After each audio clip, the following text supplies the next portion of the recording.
Hello friends, अस्सलाम वालेकुम। Welcome back to my new vlog. तो फ्रेंड्स, आज ना मुझे कुछ भी समझ में नहीं आ रहा है। इतना आज है फ्राइडे और इतना सारा काम पड़ा है और मैं मतलब आज कुछ आलसपना कुछ ज्यादा कर रही हूँ।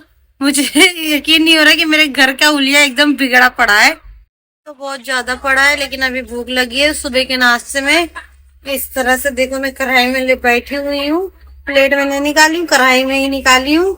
और ये जोहेब इधर बैठा हुआ है और हम ये भी खाएंगे।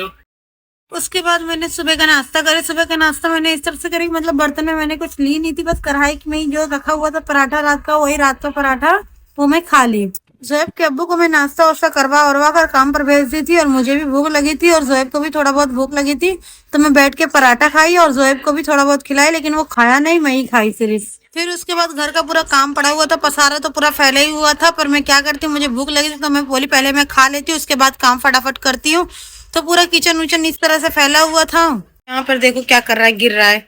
और पूरा किचन इस तरह से फैला हुआ है, मुझे पूरा साफ सफाई करनी है। मेरी बच्ची इधर लेटी है और पूरा मेरा घर इस तरह से पूरा फैला हुआ है, सामान सारे बिखरे पड़े हैं। खैर, लेकिन जितना जल्दी घर गंदा होता है उतना जल्दी साफ भी हो जाता है। उसके बाद मैंने घर की साफ सफाई करी। जोएब इतने गुस्से में था कि मोबाइल उठाकर इस तरह से फेंक दिया। वो इसलिए फेंक रहा था कि उसको मेरी वाली मोबाइल चाहिए थी। मेरी वाली आईफोन उसको मतलब ज्यादा अच्छी लगती है और वो वाली मोबाइल वो नहीं चलाता, इतना छोटा सा है। फिर दोपहर का टाइम हो गया था तो जोएब के अब्बू आए तो जोएब को इस तरह से मतलब चुप करा रहे थे बहुत ज्यादा। आज वो अपनी मनमानी कर रहा था। फिर मैं उनको खाना पीना दी। खाना पीना खाकर वो चले गए बाहर। बाहर मतलब नहीं, काम पर चले गए। फिर उसके बाद मैं अपनी बच्ची को थोड़ा बहुत खिलाने पिलाने लगी। प्यारी प्यारी बेटी, बोली जिम किया रे, बोली गजीनिया, बोली खजूर और डुमक डुमक डुमक डुमक डुमक डुमक गुद गुद गुद गुद गुद गुद गुद गुद गुद गुद गुद गुद गुद गुद गुद गुद गुद गुद गुद। ये कौन है, ये कौन है? ये तो छोटी छोटी पापा है, ये तो छोटी छोटी बेटी है। फिर हो गई थी शाम। शाम के टाइम में मुझे घर का काम पड़ा था करने के लिए, तो बच्ची बहुत रो रही थी, तो मतलब इस तरह से बर्तन मैंने अपनी मोड़ी में रखी थी और बर्तन को मतलब धुलना था, लेकिन वो मुझे धुलने नहीं दे रही थी, बीच में परेशान कर रही थी। फिर उसके बाद मैं कैसे कैसे बर्तन अपना धुली और रो ही रही थी, मतलब उसको फिर लेकर मैं बैठी, काम कर रही हूँ, फिर लेकर बैठ रही हूँ, फिर काम कर रही हूँ, फिर लेकर बैठ रही हूँ। और घर का हुलिया ये जो बिगड़ा पड़ा रहता है ना हरदम, तो ये जोएब जो है ना इस तरह से फैलाए रहता है।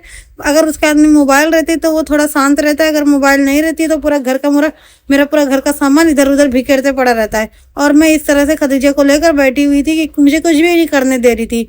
इसको जैसे ही मैं लिटा रही थी तो ये रोने लग रही थी, फिर हाथ में ले रही थी तो फिर चुप हो जा रही थी। कैसे कैसे मैंने घर का सारा काम करी। काम खत्म होने के बाद जोएब ना अपने अब्बू का इंतजार कर रहा था। इस तरह से बार बार वो बाहर जा रहा था और घर में आ रहा था, इंतजार कर रहा था कि अब्बा आएंगे, मतलब इस तरह से इंतजार कर रहा था। वो दरवाजा खोलकर इंतजार ही कर रहा था। उसके बाद रात हो गई, फिर जोएब के अब्बू आए, खाना पीना खाए। खाना पीना खाने के बाद इस तरह से घर में जो है बहुत सारे मच्छर आ रहे थे, तो मच्छर आने के टाइम पर इस तरह से हम लोग कम्फर्ट लगाए रहते हैं, तो इस तरह मतलब कम्फर्ट वो जलाए और इधर उधर मतलब खोज दिए। और ये कुरकुरे की पैकेट लेकर आए थे मेरे लिए, मैंने कुरकुरे खाई। तो फ्रेंड्स, आज के व्लॉग में इतना ही। मिलते हैं कोई नेक्स्ट व्लॉग में। Thank you for watching.